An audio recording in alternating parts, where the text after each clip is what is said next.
हाँ, मैं फिर आप लोगों के सामने एक नए टॉपिक के साथ उपस्थित हूँ, जिसका नाम है सामूहिक सुरक्षा की आलोचना। अभी तक हम क्या थे, सामूहिक सुरक्षा के बारे में आपको बता रहे थे। तो अब इसकी जो लोग इसको आलोचना करते हैं उनका क्या मानना है, इस पर थोड़ा सा चर्चा कर लें। तो उनका जैसा मानना है कि इसका नंबर 1 है यह स्वरूप तथा क्षेत्र में आदतवादी। उनका कहना है कि इसका जो स्वरूप है और क्षेत्र है आदतवादी। आदतवादी का मतलब एक कल्पना, जैसे हम किसी राज्य की, जैसा आदर्श राज्य की कल्पना की जाती थी कि इस तरह का होगा, या हम राम राज्य की कल्पना करते हैं कि राम राज्य हो, ऐसा राज्य, ऐसी ही जो सामूहिक सुरक्षा है वो एक आदतवादी धारणा है। इसमें ऐसा हो ही नहीं सकता कि हम किसी की सामूहिक सुरक्षा कर सकें, क्योंकि हमारे पास इस तरह का प्रबंधन नहीं है या प्रबंध नहीं है कि हम इस प्रकार का सभी की सुरक्षा कर सकें। इसलिए इस स्वरूप और क्षेत्र में एक किस्म से आदतवादी माना गया है, जो आलोचना करते हैं। दूसरा है कभी कभी आक्रमणकारी को पहचानना मुश्किल हो जाता है। ये भी बहुत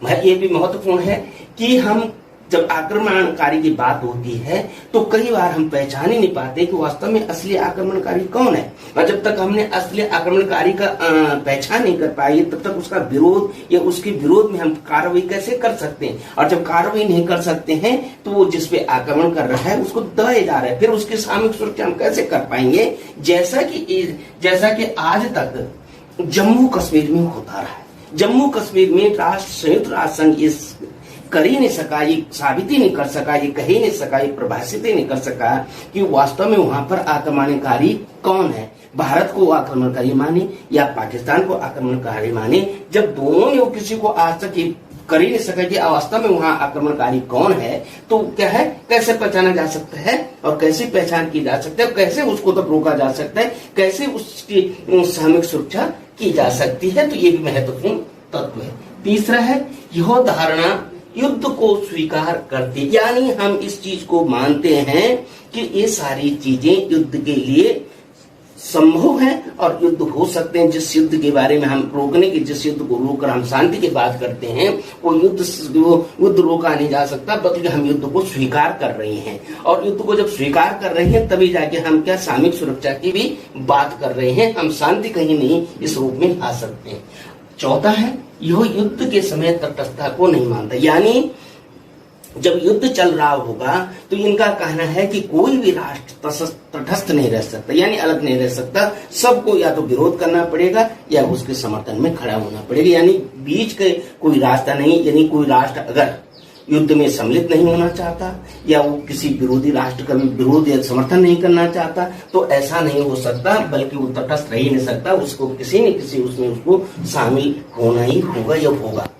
यह सीमित अवधारणा है। सीमित अवधारणा का मतलब इसका विस्तार नहीं है, ये सीमित रूप से है। ये कुछ समय के लिए की जा सकती है, कुछ देश में की जा सकती है, लेकिन ये नहीं हो सकता है कि ये क्या है, एक विस्तृत विश्व के लिए ये उचित धारणा हो। ये क्षेत्र विशेष के लिए हो सकती है, दो राष्ट्रों के बीच के लिए हो सकते हैं, लेकिन पूरे विश्व स्तर पर इसको करना बहुत मतलब इसको किया नहीं जा सकता है।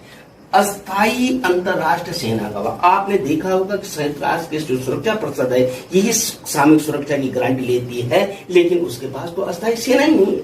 वो तो विभिन्न देशों की सेनाओं को बुलाकर शांति सेना का नाम दिया गया, उसकी अपनी कोई सेना नहीं है, तो कार्रवाई कैसे कर सकते हैं। सुरक्षा परिषद में जब तक ये मामला जाता है कि किस राष्ट्र ने आक्रमण किया और वो उसको बचाने की बात करता है, तब तक तो वो राष्ट्र खत्म हो चुका होगा, तब तक तो उस राष्ट्र की क्या है, बुरी हालत हो चुकी होगी। तो उसमें क्या है, ऐसी भी नहीं कि वहां सुरक्षा परिषद ने फैसला लिया तुरंत सेना भेज दी गई। उसके लिए उसको कई देशों से सेनाएं मंगानी पड़ी, शांति सेना का प्रबंध करना पड़ेगा और उसके बाद ही कार्रवाई हो सकती है। असहायक वातावरण, क्योंकि जो वातावरण है इसमें सहायक नहीं हो सकता है। विभिन्न जगहों का जो क्लाइमेट पर्यावरण है वो अलग अलग है, स्थितियां अलग अलग है, भौगोलिक, सैनिक, राजनीतिक सारी स्थितियां अलग अलग है, इसलिए इसको सहायक नहीं माना जा सकता। सामूहिक सुरक्षा को क्या है, शांति के लिए क्या है, सहायक न मानते हुए असहायक वातावरण बना रहता है। शक्तिशाली राष्ट्र पर व्यवस्था की निर्भरता। आपने देखा होगा कि हम बोल तो सामूहिक सुरक्षा की बात कर रहे हैं, लेकिन अगर हम देखते हैं तो सामूहिक सुरक्षा में जो व्यवस्था की गारंटी देता है, व्यवस्था जो निर्भर करती है वो महाशक्तियों पर निर्भर करते हैं, शक्तिशाली राष्ट्रों पर निर्भर करते हैं। छोटे राष्ट्रों को कोई पूछता नहीं, छोटे राष्ट्रों का कोई महत्व नहीं, यानी बड़े राष्ट्र ही आगे आकर उसको सही और गलत का आकलन करते हैं, छोटे राष्ट्रों की वहां पे सुनी नहीं जाती, यानी शक्तिशाली राष्ट्र वहां भी हावी बने हुए हैं। सामूहिक सुरक्षा को लेकर भी शक्तिशाली राष्ट्र जो है वो हर जगह हावी बने हुए हैं, यानी वो उनका नेतृत्व भी कर रही हैं और उसी के आधार पे वो चल भी रहा है। 9 है सामूहिक सुरक्षा कार्रवाई के समापन की धारणा का अभाव, यानी हम सामूहिक सुरक्षा की तो बात करते हैं, हम सामूहिक सुरक्षा को लागू भी कर देते हैं, सामूहिक सुरक्षा की शुरुआत भी कर लेंगे, लेकिन उसकी समापन का क्या धारा है, किस धारा के अंतर्गत उसका समापन होना, कब उसका समापन होना, क्यों उसका समापन होना, कैसे उसका समापन किया जाए, इसका हमारे पास कोई धारणा नहीं, कोई विचार नहीं, इसमें बड़ी प्रॉब्लम आती है। तो इस रूप में अगर हम देखते हैं तो जो सामूहिक सुरक्षा की आलोचना करते हैं वो इन बिंदुओं को लेकर आलोचना करते हैं, और वास्तव में अगर कुल मिला के देखा जाए तो बड़ी मुश्किलों की ये कार्य भी है। अब हम देखते हैं कि सामूहिक सुरक्षा और निशस्त्रीकरण, इस सामूहिक सुरक्षा और निशस्त्रीकरण को यद्यपि क्या है लोग अलग अलग रूप में देखते हैं, लेकिन कुल मिलाकर ये क्या है समानार्थ रूप में भी इनका प्रयोग है। सामूहिक सुरक्षा का मतलब है शांति, और शांति लाने का अगर निशस्त्रीकरण हो जाएगा तो शांति भी आ जाएगी, यानी किसी भी राष्ट्र के पास अगर क्या है शस्त्र नहीं होंगे तो क्या है हम दूसरे राष्ट्रों को धमकाएंगे नहीं, धमकाएंगे नहीं तो युद्ध की संभावना ही नहीं होगी, युद्ध की संभावना नहीं होगी तो शांति व्यवस्था बनी रहेगी। इसलिए सामूहिक सुरक्षा के साथ साथ हमको क्या है निशस्त्रीकरण पर भी जोर देना पड़ेगा। निशस्त्रीकरण के आधार पर क्या है हम क्या कर सकते हैं, विश्व में शांति ला सकते हैं। तो इस रूप में अगर हम देखते हैं तो सामूहिक सुरक्षा और निशस्त्रीकरण जो है वो एक समानार्थी शब्द है। सामूहिक सुरक्षा के लिए निशस्त्रीकरण शब्द का जब प्रयोग किया जाता है तो निशस्त्रीकरण क्या है, जो विश्व में द्वितीय विश्व युद्ध के बाद जो शस्त्रों की होड़ लगी थी, अगर वो होड़ क्या है वो एक दूसरे को क्या है डराने धमकाने के काम में लगे हुए थे, अगर वो कम हो जाती तो बहुत अच्छा रहता। इसलिए क्या है सामूहिक सुरक्षा के साथ साथ निशस्त्रीकरण अगर हो जाए तो हम क्या है सामूहिक सुरक्षा को काफी हद तक सफल हो जाएंगे, क्योंकि निशस्त्रीकरण के द्वारा क्या है जो भय पैदा होता है, जो भय है राष्ट्रों में वो खत्म हो जाएगा और अपने आप क्या है एक शांति कायम रहेगी, शांति की व्यवस्था बनी रहेगी। उसके साथ साथ है सामूहिक सुरक्षा और संयुक्त राष्ट्र संघ। आपने देखा संयुक्त राष्ट्र संघ की बड़ी महत्वपूर्ण संयुक्त राष्ट्र संघ का जो सामूहिक सुरक्षा और संयुक्त राष्ट्र संघ, क्योंकि संयुक्त संघ का क्या है सामूहिक सुरक्षा को लेकर बहुत महत्वपूर्ण रोल है। वहां की जो सुरक्षा परिषद है उसके फैसले होते हैं, उसके आधार पर यह क्या विश्व में शांति बनाने की बात की जाती है। तो सामूहिक सुरक्षा और संयुक्त राष्ट्र का क्या है एक मिला जुला रूप, एक महत्वपूर्ण भूमिका है सामूहिक सुरक्षा को लेकर। लेकिन वहां भी क्या देखा गया है कि दो जो महाशक्तियां जिसको हम क्या कहते हैं रूस और अमेरिका, वो क्या है एक दूसरे के ध्रुव विरोधी है। वो किसी बात को लेकर अगर अमेरिका समर्थन करेगा तो रूस विरोध कर देगा। तो इसी रूप में अगर सुरक्षा परिषद के 5 राष्ट्रों की भी हम बात करते हैं, चाइना, फ्रांस, स्पेन और अमेरिका, रूस की, तो वहां क्या एक दूसरे के बीच मतभेद है और वो किसी मुद्दे को लेकर सहमत नहीं होते हैं। इसलिए सामूहिक सुरक्षा यहाँ पे क्या है वो क्या है फेल हो जाती है। तो संयुक्त राष्ट्र संघ काफी रोल करने के बावजूद भी उसको क्या है सामूहिक सुरक्षा विभिन्न राष्ट्रों को नहीं दे पाता है। सामूहिक सुरक्षा और अंतर्राष्ट्रीय शांति, इसके लिए क्या है अगर सामूहिक सुरक्षा और अंतर्राष्ट्रीय शांति के लिए क्या होना चाहिए कि सामूहिक सुरक्षा के लिए राष्ट्रों का शक्ति संपन्न होना, यानी जो राष्ट्र सामूहिक सुरक्षा की गारंटी ले रहे हैं, सामूहिक सुरक्षा के लिए एक हो रखे हैं, वो राष्ट्र क्या है शक्ति संपन्न होना चाहिए। उनमें क्या है शक्ति को संचय करने की उनके पास क्षमता होनी चाहिए, वो उसके प्रति कटिबद्ध होने चाहिए, उसके प्रति क्या है वचनबद्ध होने चाहिए, जिससे कि वो क्या है जिस राष्ट्र पे आक्रमण होता है उसकी रक्षा कर सके।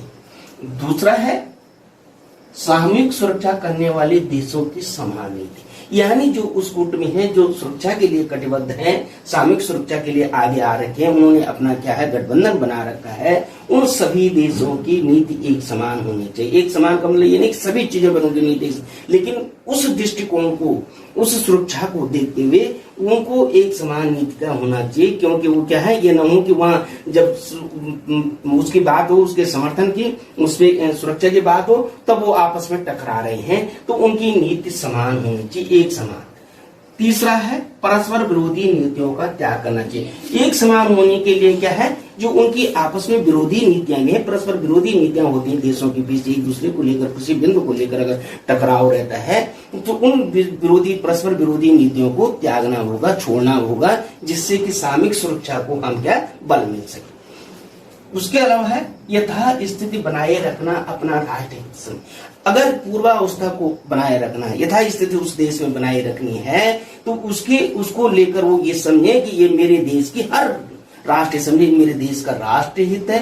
राष्ट्र हित के अनुसार, अपने देश के राष्ट्र हित के अनुसार ही वो कार्य करेंगे, तभी जाके सामूहिक सुरक्षा के माध्यम से अंतर्राष्ट्रीय शांति आ सकती है।